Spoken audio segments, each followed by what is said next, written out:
Okay, maybe we can use the last minute before we really start to, I want to ask you a question. Who of you knows, so you have reactions, so maybe you can use the reactions for to signal your answer. How many of you know about, thank you, yes, let me ask a question first. Okay, how many of you know about refactoring, know what it is and use this already? Anyone? Okay, I see one, two. Yeah, this is Leo. I hope that he does. Okay, then let's do the control. Who doesn't know what refactoring is and doesn't use it? Raise your hand. Okay. That's most of you. And I guess it doesn't add up to 100, so some of you are in between, maybe. Okay. Let's start really now. So let me first thank the Image to Knowledge conference to have accepted this unusual workshop. What I want to do with you in this workshop, I will first give you a small introduction, a small talk about what refactoring is and why you should do this and so on, and with some small examples in it. And then I want that we split up in groups, let's say of 3 maybe, and I hope that some of you brought or have available some code to refactor to make better, and that you work in groups, and then in the end we come back together in one session, and hopefully some of you can present what you did in the group work. Okay. I start sharing my screen now. This one. Can you see my screen?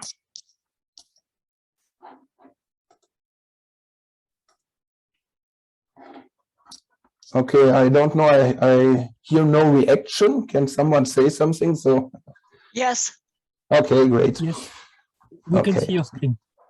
Oh, perfect. Okay, so this workshop is about refactoring. And what does this mean? So refactoring means you make changes to your code that change the internal structure to make it better, easier to understand, cheaper to modify, but without changing the outside, the observable behavior. So the code will do the same thing as before, but it's better structured so that we can work with it better in the future. Okay, so I forgot, there's a reference book about this written by Martin Fowler.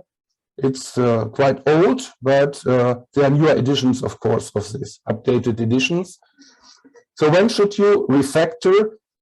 Let's say if you have to add a feature to some code and the current structure makes it difficult, or if you want to fix a bug and the current structure makes it difficult, or let's say if you see some code and you see, hey, I really need to explain this in a comment, then probably you should also first refactor your code. Before you start refactoring, you need to have tests, like unit tests, because we don't want to change the behavior of the program. And the test suite will help us to assure us that we do not change the behavior. Refactoring doesn't mean to write everything over from scratch, but it means to apply small changes one after the other, small controlled changes, which can, of course, add up to do quite a big change in the end. And the 3 strikes into refactor, this means when you see 3 repetitions of the same code somewhere, then it's high time to refactor. And yeah, this is all from the Martin Fowler book so far.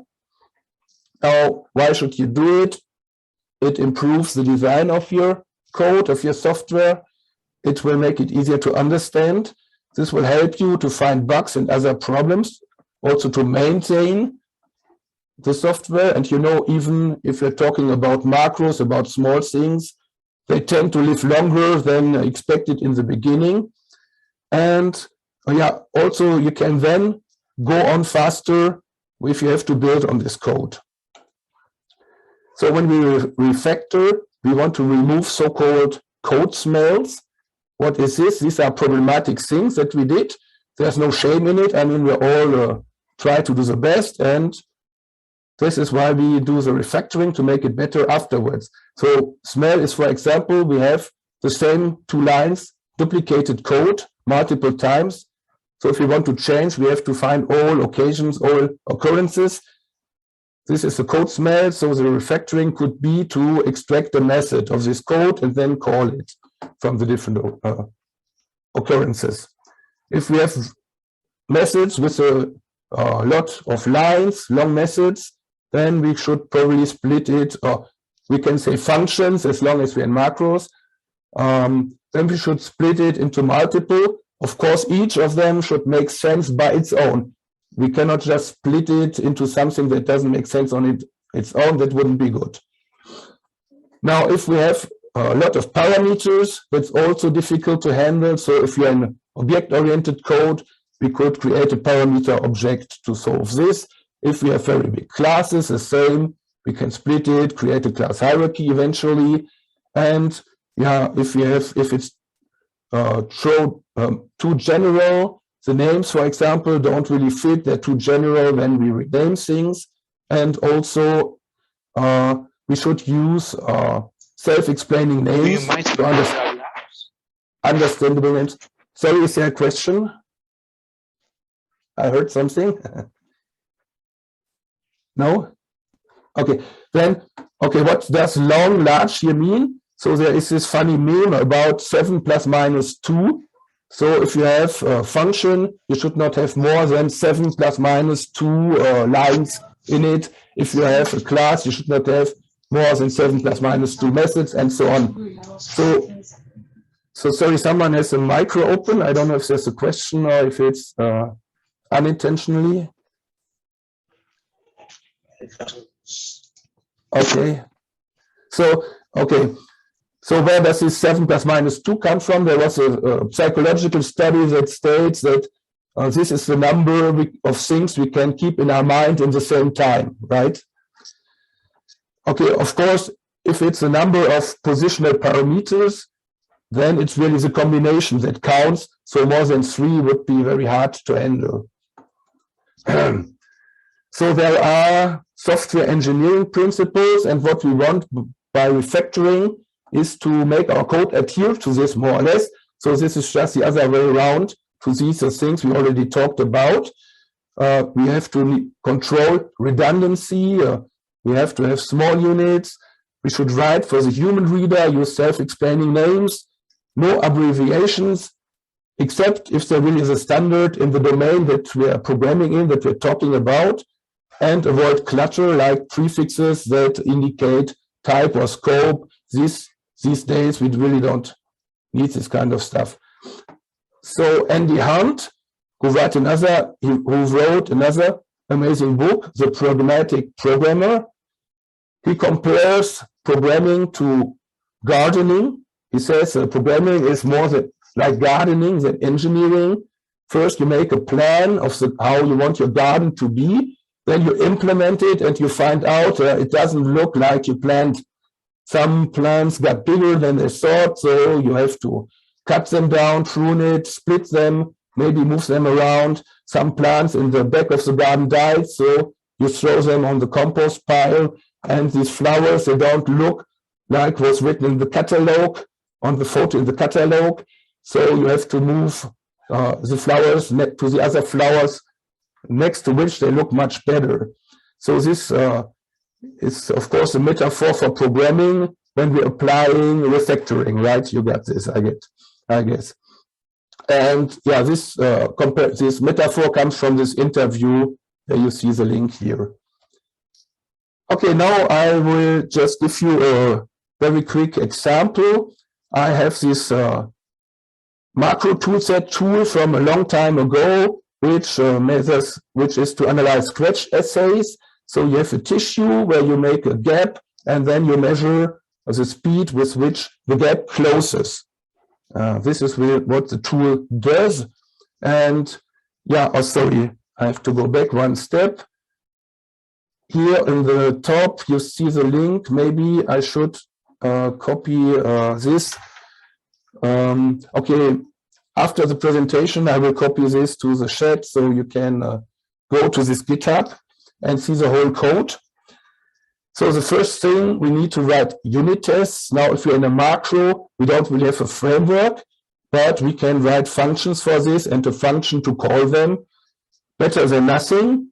So, for example, here is a function that tests if an image is one of our input images, if it ends with TIFF or TIFF in uppercase. So, is input image. So, we write a test for this function and for all other functions. And yeah, then we can start Refactor. So, it turns out that there are some global variables that are used to push the choices of the options from the macro or buttons to the functions, and I really don't like to confound them with the local variables, so I want to make those uppercase. So this is not kind of a standard refactoring, and in other languages I wouldn't do it, but in macros I prefer this. So first thing I do is to make these global variables all uppercase, and yeah, I can do this with find and rename in ImageJ, but I have to be careful. If I have a variable threshold, I might rename other things, so check out with find first.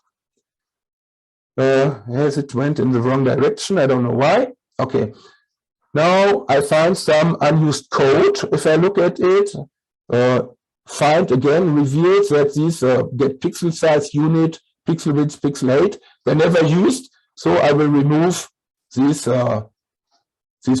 weed that's growing among my flowers here, or this dead plant rather, and yeah, this is what remains of this part of the code. Now, when I come across this, I'm doing really with this delayed and erode operations, I'm really doing a close, and there already is a way in ImageJ to do this, so I can replace this algorithm with an equivalent one, which is more direct. But of course, I have to make sure that it really does absolutely the same thing, including side effects it might have. So this, for example, here would also set iterations to radius close, which would remain afterwards. So I have to set it back to 1 afterwards. Now, if I do this, it will have an effect. This close operation will have an effect on the borders of my image, which I take care of later in the code here. And it turns out I can just use an option pad here, and then I don't need to take care of this border problem anymore. Okay, now let's stop and look what we got so far. We have some first part where some boring setup is done, things are reset, and so on. Then we create a mask of the image where the gap is the foreground and the tissue is the background. Then we have a part where we do morphological close operation on the tissue. And yeah, then we create a region of interest from this and measure and display. Okay, now let's extract this as functions. And then on the highest level, we get a function like this. We measure the active image. If the user wants to remove the scale, we do it. We do the boring initialization. Then we create a mask with the gap as foreground. We see its parameters. We apply the morphological close on the tissue. And we create the region of interest of the gaps on this stack with a minimal size. And then we close the mask and we display the results on the original input image. So here, if you look at this, you immediately get an idea of what the intention of the code is. And now for the implementation, you have to look at what's behind these functions. However, if you remember, if it was this code, if you look at this, it's very hard to figure out what it's supposed to do because it's directly on the technical level. Okay, then I also switched it over to JSON, where I can use object-oriented programming. And this is then what my small class structure looks like. I have one Scratch assay analyzer, which has a number of methods, and it will use one of two available create mask from feature classes, which have one common superclass. And then what I can do, in addition to what we've done before, I can do this decision which operation I want to use. Will I base it on variance or on find edges?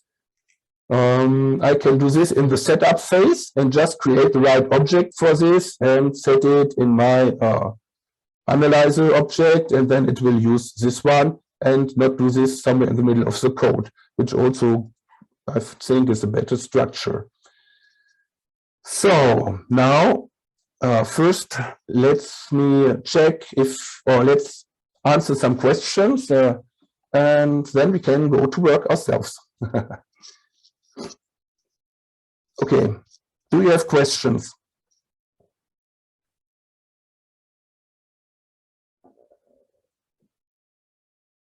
Yes, please, Anthony.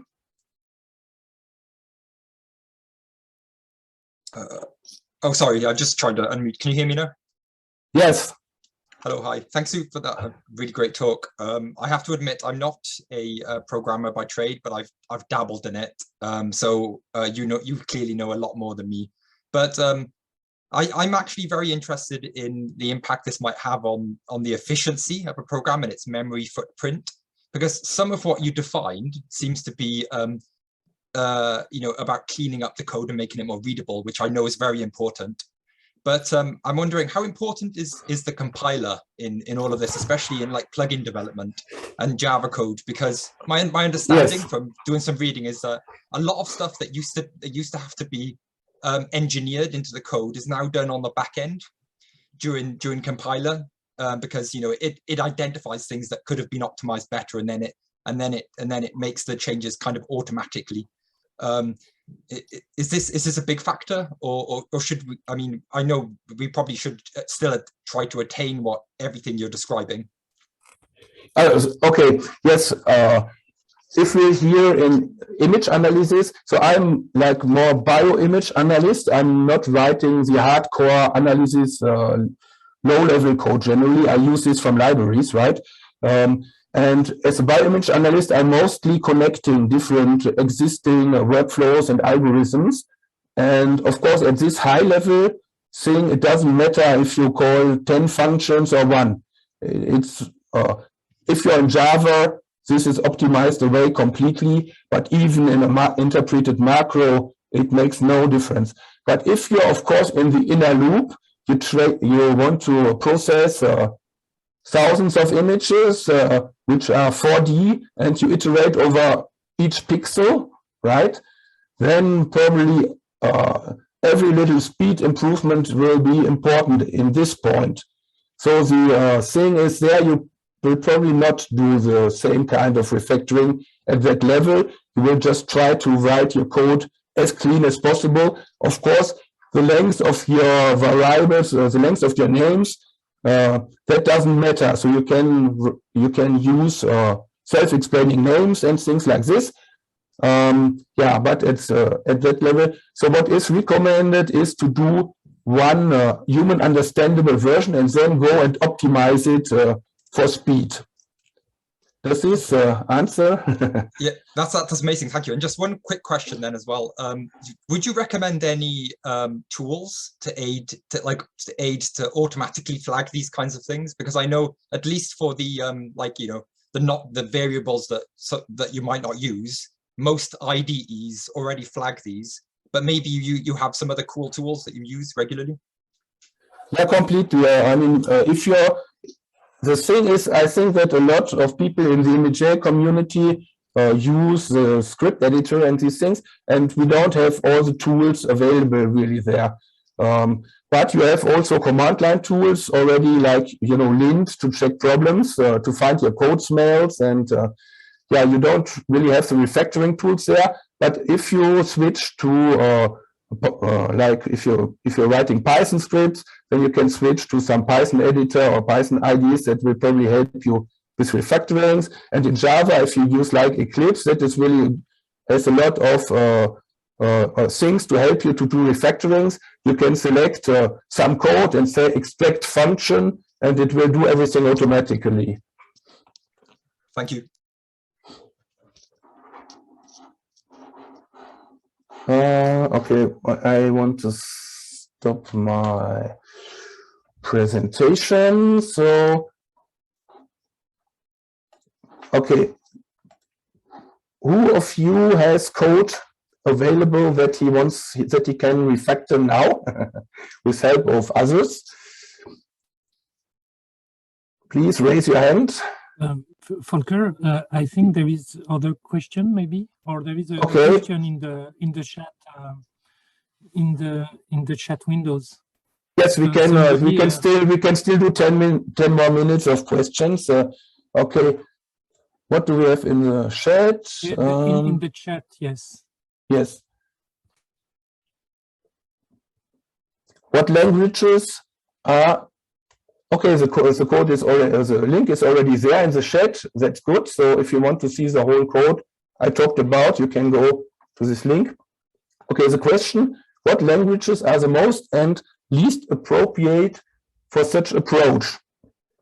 Now, the thing is, you can do, I mean, parts of it you can do everywhere with all languages.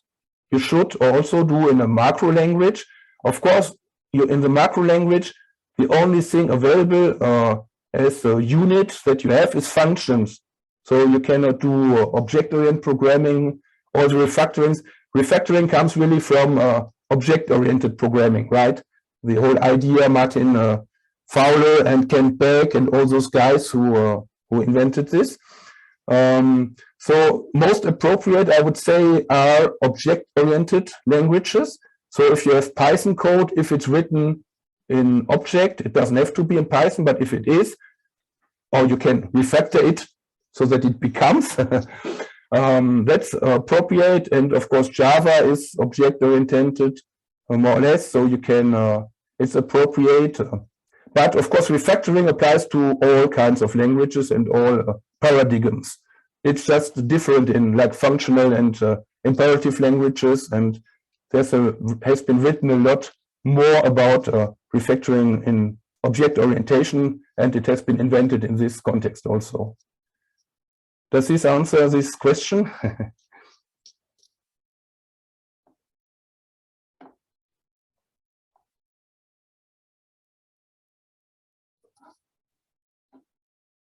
Okay. Are there other questions? Hello. Thanks for the talk. I had a question about functions. So I've had some trouble in the past when using functions where the variables are not accessible from the function, or I want to set some redefine some variable within the function. And so to what extent can we use variables in the main macro or send them back? Do we have to bring in all of those variables from the main macro as arguments in the function and return everything that changes? And how is that different between the macro language and like Python? Yeah, very good question. In macro, macro language, it's a bit difficult, but probably you should have not one function with a lot of parameters, because then if you have if it needs a lot of parameters, it's probably doing more than one thing. If it does more than one thing, you should break it down into multiple functions, where each of one has a reasonable number of parameters. So as I said, yeah, if you have more than 3 positional parameters, you can never remember the order. So, what I usually do, you have the top level, and you have kind of these global top level variables that the user might choose in the macro dialog and things like this, and you only use them on this level, and then from there, which is already it's one function, and there you use these global variables, and then you call functions with this where you use them as parameters. So on the lower levels, you have only you don't use the global variables. You have functions that have parameters. The return values, it's another thing. I guess if you split your functions in a good way, most of the time it's not really a problem. Yeah, sometimes you really want to return 2 things instead of 1, probably. So in object-oriented languages, you would probably create objects for this, or in Python it's easy, you can return tuples. But in the macro language, yeah, it depends. You can create an array and return it, but make sure that it makes sense and that it looks good. And yeah, of course it's not an exact science what you should do. It's kind of more of an art, the art of gardening. Okay, thank you. And if I can ask one more question, just in general, could you talk a bit more about unit tests? So how do we, what makes a good unit test, and what types of things should we check for? Yeah, okay. I think now we're talking about this in the context of refactoring, right? So you come to let's say you have written a macro some time ago, and now someone says, I want to use it, but I need a new feature, or I want something changed. And you want to do it, and you say, oof, I don't understand my code anymore, so I wanted to refactor this. And then the first thing, you should write unit tests for the existing functions. So for each function, you write a unit test. The unit test should not have to use external things. Normally, you should fake this if necessary. Okay, in macro language, it's a bit difficult. I think keep it simple in the macro language. Write a test for each function and test the standard case. Normally what you test is standard case and then like border cases, borders of values, and yeah, what does it do with values it shouldn't have, but you don't have to go all this way. You can start with very simple tests that just make sure you understand the code, and that the code is executed and executes correctly and has no bugs and so on. Very simple tests. And then when you encounter problems, each time you encounter a bug or something, you add a test for this. Okay, so you generate some fake data or simulated object, and then normally you do this, but normally you have frameworks that help you to do this very easily. Yeah. So in the macro language, if you're in the macro language, yeah, you just have to use like real images, but you can do very small ones, like 16 by 16 pixels or something, because you also want to have this test run very fast, because you will usually run them all the time. You modify some code, you run the test, you modify some code, you run the test. Okay, thank you. That's really helpful. Yeah, you can see as a small example, I have the kind of fake unit test in the macro that you can see at this GitHub page. And in the object-oriented case, I was not doing good. I didn't write the tests first, but I wrote some tests so that you see where they go and how to do it, and the rest would be similar for the other functions. So those who have code to refactor, you can work on your code in a group. I will split you in groups now to go to breakout rooms. You do some work. I will look a bit around and see if everything goes well. And before the end, we come back to the session and some of you might report what they did. If you don't have code you want to refactor, then you can take my code from the GitHub that you find the link in the chat. For example, the easiest thing, you take the macro, there is the original unrefactored macro. You don't look at what I did and you do your own refactorings in the group on this. If you want, you can also take my Python object-oriented code. Actually, it has some problems that I might explain you later, and you can make this better also. But of course, the original idea was that you work on your code, but only if you don't have any, then you can use mine, of course. So how many are we? 1, 2. So we're closing the work groups because we want to use the last half hour to see together what you worked on in the groups and to what results you came. So I see that finally there were 3 active groups that have formed in the end. So for each one has now 10 minutes to tell us what you could do, what problems you had, and we can discuss. So which of the 3 groups wants to begin? Maybe Annie, your group? Yeah, so actually, I'm not sure because we're recording this part and I work for a pharmaceutical company. I'm not sure that Yes. I can screen share my code. I could kind of for the group members when it wasn't recorded, but I wouldn't want to violate my company policy. Okay, then by this has to screen be sharing. more abstract. You just tell Yeah. us what you did and what and so on. Absolutely, yes.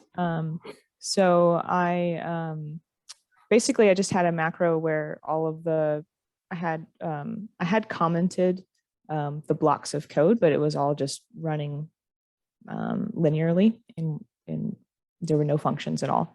And so what my group helped me do was put a bunch of functions in and then just convert it all into functions and then just run each one individually. And so I think that will help with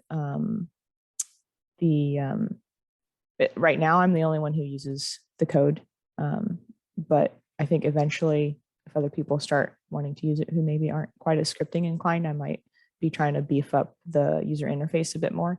And so that would be a lot more helpful if I can have the functions a bit more well-defined. So yeah, I don't know what else to say. Okay, okay.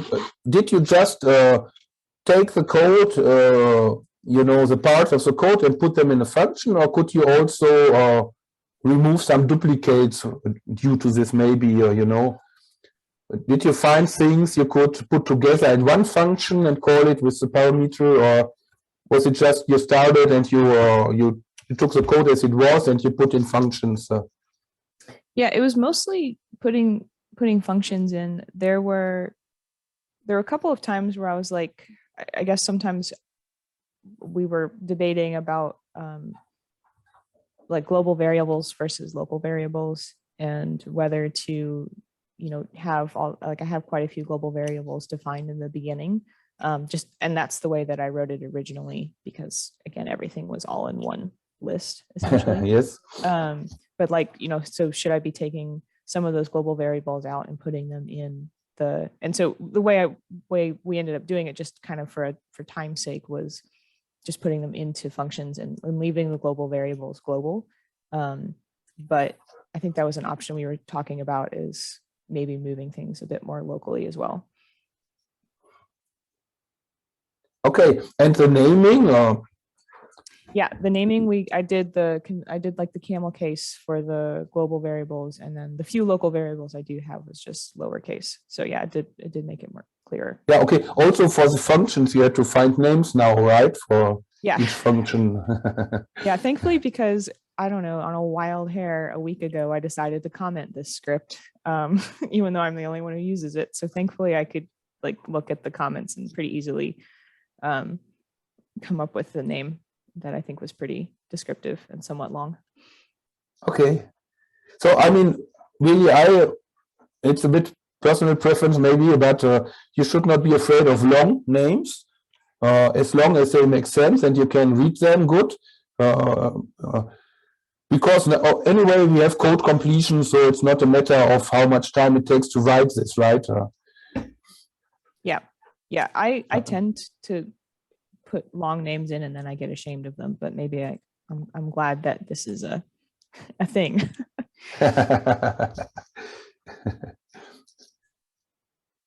So yeah, I think when we talk about global and local variables, I guess it's clear that if you only need it in one function, then it's of course local. And normally global variables are something to be careful about. But we saw, I mean, instead of using fixed values, you should use like global variables, which actually are more like constants, right? You don't really want to modify this, but or just if you want to modify it, you don't want to look for the channel 3, for the number 3 all over the code. You want to use a variable in the beginning and just change it there one time then. Okay, yeah, that makes sense. I think that might be what I work on next, is like identifying what I really need globally and what I only need locally. I'll probably move some things local. Okay, well, has someone else some questions to Annie and their work?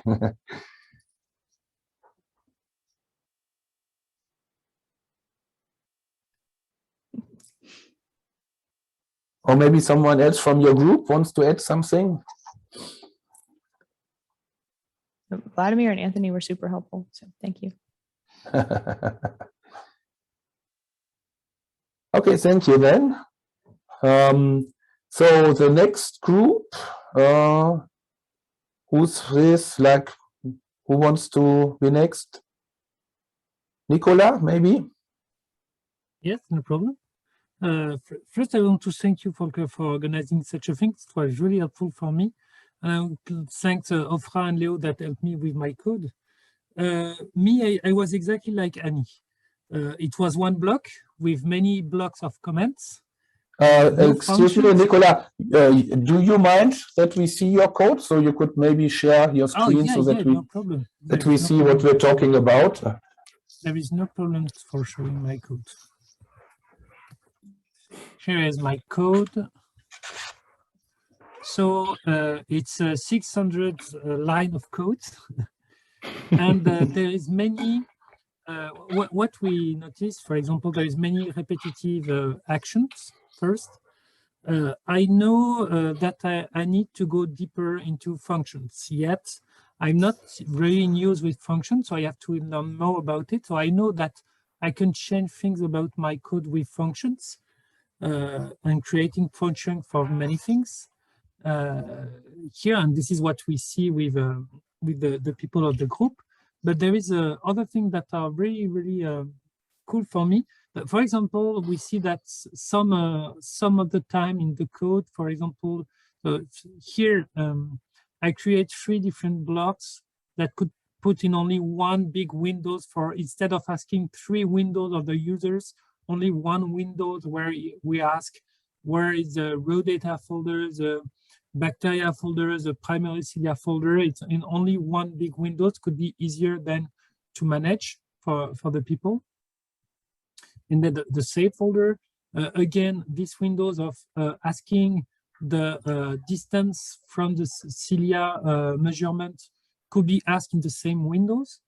So again, in only one block, we can find all what we ask to the users.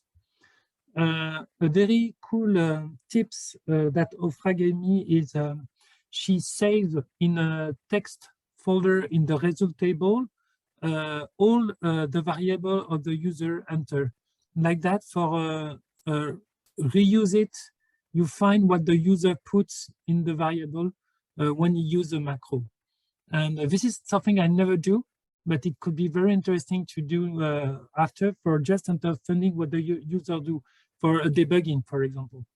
So you mean you save the parameters the user choose into a file so that you... Yes, in a text file. Yes. Yeah, That's good idea, yes. I never do. That's really really interesting to think that. So then I will continue to discuss about the code, what we can do. So for example, here I create many arrays for all my results. And this is thing Leo explaining that we can use the same function 3 times, but just changing the name of the header to have only one function for all that array line creation.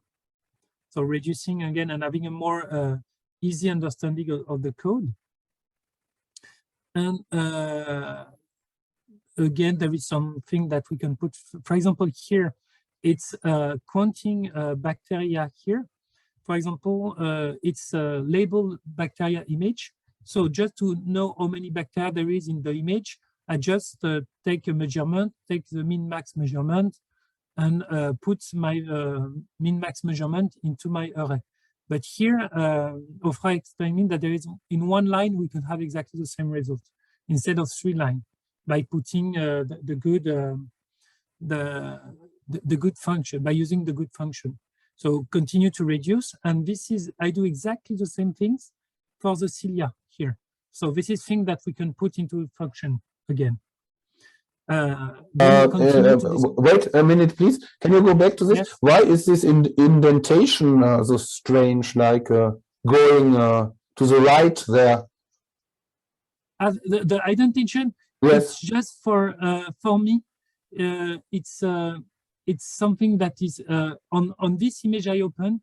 I do this, then I do this, then I do this, then I do this, then I do this. It just that indentation just for me. But you know, normally this is very counter standard, let's say, because normally you do the indentation when there's a new block that starts. So what is a new block? It's when you have this accolade that opens, you know, right? If you're in the body of a function, or if you're in the if part, right? Then you do you should do the indentation. And yeah, so if someone, I mean, okay, I understand you do this, but it's like very personal. So normally, I understand. Yeah, it would be confusing for me, for example, to see this. Okay, because here, when I do what you say, because for example, I start on the left here, and then I start a for function here, for a loop, sorry. And then it's the indentation is here, so everything is starting from here. But then, as it's something like this, it's for me it's a same block. So, but okay, yeah. I will change that for better recognition for. And if, for example, you ever try to write Python, you cannot do this because it's the indentation that defines. Exactly. The block. In Python, the indentation is for the block. I know it. But yes, it could be confused. I could really understand. So I could change that. There's no problem for that. And then we discuss, my code is very huge block, and I think there's so many things, so we don't have any time to go at the end of the block. But here we notice one thing, and not me, but others say that in the group, they say, okay, this value here could be put at the beginning of the code. This value here, this value there, it's numbers that could be put at the beginning of the code. And it's something I see when now I have to reuse my macro for a user that have 2 channels, another that have 3 channels, and I have to go back in my macro and check every line where I change the number of the channel. And something it's that's everyone told me, it's okay, put this at the beginning of the code. Put all the variable you want to identify in the code. So you have to think before, but put everything at the beginning of the code, because like that, you don't have to go in each line, check if you forget to do a mistake or not. to change everything for only one channel, you have to change many lines. Instead of that, if I put it at the beginning of the code, I will just have modified that line and don't have to go in all the line of my code to make the modification. And this is again a huge step for me in my code writing. Okay, this is we stop here. The poor two people and you, Volker, when you come, have so many things to correct. So we stop here. We don't go to the end of the macro, but all the tips I have will be really helpful for my macro writing now. We ask ourselves at the beginning of the session, will we have somewhere your slide you present us, Volker? Yes, I will make them available. I don't know if I have your email or list of the participants, because I didn't have access to the whole thing before. From Linux, I couldn't do what they wanted us to do. Yeah, I will make it available. Maybe I send a message in the image science list or something, if that's okay for you. Everyone's there. So if you're not there, you should be there. I can also link it. You all know the GitHub repository where this macro is. Just copy this link, and I will link the presentation from there, right? So you can go there and find it. Okay. Yes. And of course, in this repository, you can go back in history and see the different versions of the different refactorings. Okay, there's the first macro. I put it in a copy, so you see what I started with. There's the end version, but of course there's a history with which you can see all the different steps. Okay, thank you, Nicola. Has someone else questions to Nicola? For Nicola? Okay, it's not the case. Then the third group, who was in the third group and is still here? Daniel, was it you in the group, I think? Yeah, it was my code that we played with in the third group. So I'm happy to share my screen if that would make things a little easier here. Yeah. Okay, so can everyone see? Yes. So my code is to analyze these immunostained images, so red, green, blue images of stained section 3D spheroids. So if we zoom in a little bit, what we're looking for is to count up all of the DAPI, the red cells with the red nuclei, and then the cells which the red cells which have a green perinuclear space. So you can see there's quite a few of them spread throughout this spheroid. So my macro is mainly designed to split the red, green, blue image into the red, the green, and the blue individual channels, and then run cell detection on each of the three. So that left it ripe for repetition because you're doing similar functions on each of the three images.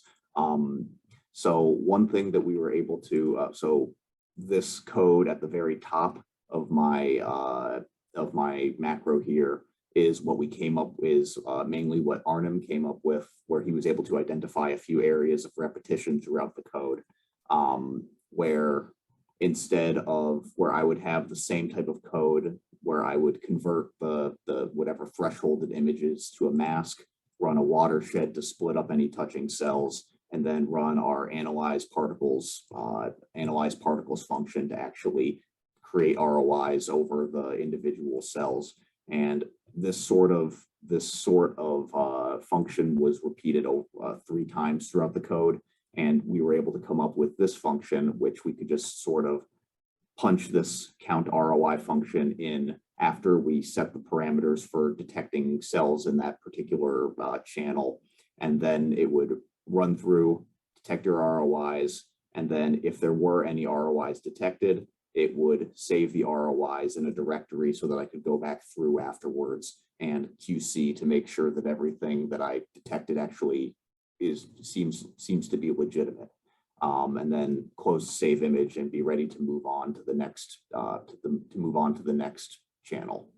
I think that's the overall summary. There was also a few small technical details like how many semicolons after a thing that you need, and technical details as far as calling variables within I'm not sure what to call them, but adjusting to calling functions within, or calling variables within a set of parentheses like you can see here. So there was a few technical details that could be improved as far as the code.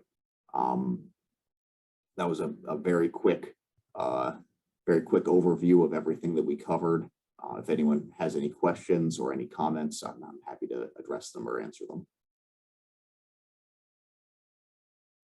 And thank you everyone in my group for your input on the code. I do appreciate, I'm completely self-taught with ImageJ, so I've never had anyone, look over the code in this level of detail before. So it was really useful to get input from other experienced users.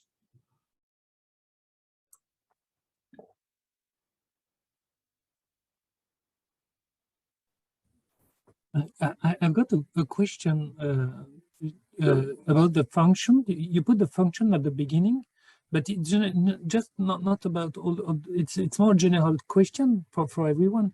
It's you put the function at the beginning. Where do we have to put the function if we want to have a correct code? At the beginning, at the end? I don't know where to put it if I create function. In fact, the first thing is now it depends on the languages, right? In a macro language, technically, I think you can put them where you want. All the definitions are first, the function definitions are first executed and then the rest of the code. So I prefer to put the functions at the bottom and have what remains of the code at the top. But in my code, there's nothing that remains, usually just one call, or, or macro, maybe. Because when you open it, you're at the top of the code and you want to see what is executed when you run it. That's my reasoning for this. You could do it the other way around, put first all functions and then your code. What you shouldn't probably do is mix it. That's my go on it. Maybe someone else has other opinions. I actually create a commented section which is function definitions, most often at the bottom of the script. So really like obvious written and commented out function definitions and then all the functions below. And I have a little bit more code left over than one line, and that is above that. That's my strategy with that. Yeah. So your order is basically the same. The functions are on the bottom. Yeah, I also do the same. I put also the variables at the beginning. So variables at the beginning and functions at the bottom. So.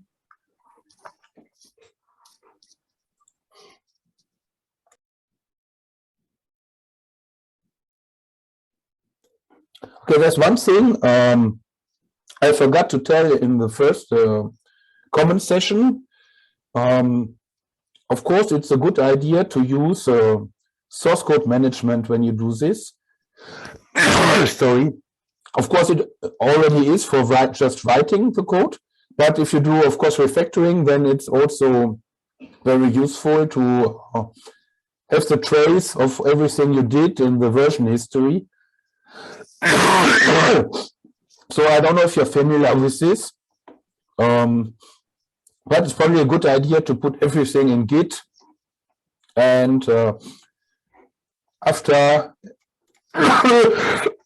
sorry, after each refactoring, you commit a version to Git.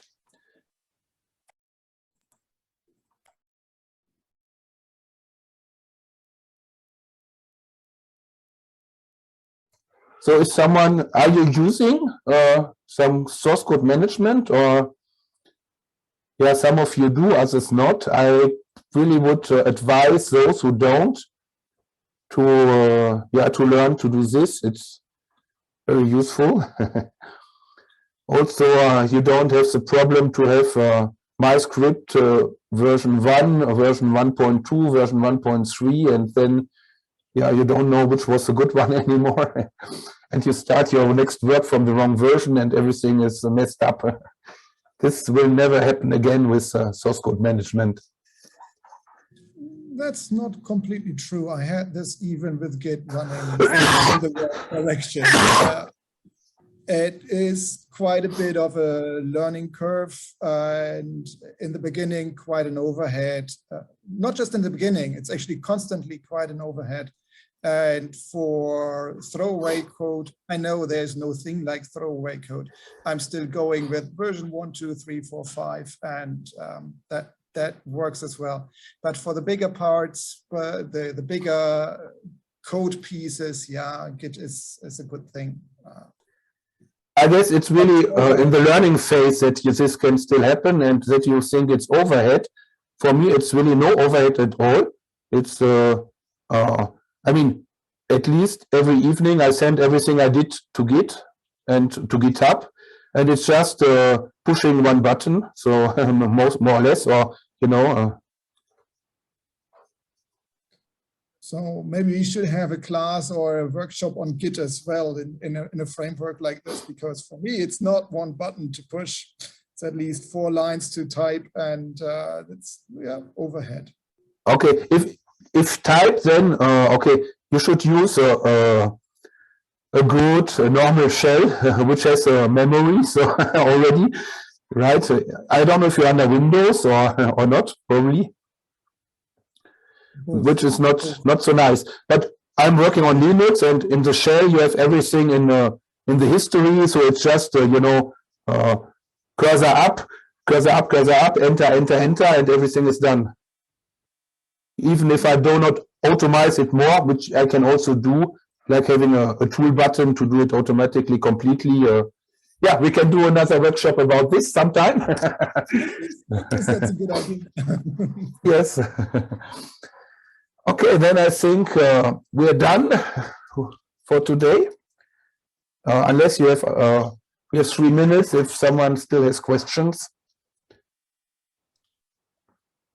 I had one, but you've kind of answered it, I think, just in that last conversation. I was wondering if you had a preferred Git or repository. It sounds like you use GitHub, but I know a lot of people have transitioned to other ones. Does it matter that it's owned by Microsoft? That doesn't really matter in your view at the moment, does it? It shouldn't matter for open source, should it? So I think yeah, I don't know what the deal with Microsoft there is. I think they're pretty fair about this. Of course, they're looking at what we're doing there and taking advantage of this. But as long as it's open source, they have the right to do this. Of course, I understand that CNRS and our institutes, they bring up their own. But I cannot really. I mean, what I need is that everyone can have access, read and write access there, because what I want is that other people join the project, even if it's not so much the case right now. And as long as this is not the case, I'm going to stay on GitHub, I think. And also, really all the main ImageJ development is there on GitHub. So I think it's a good place for this stuff. Thank you. But of course, you're right that we are in the hands of Microsoft there. You cannot deny this, it's true.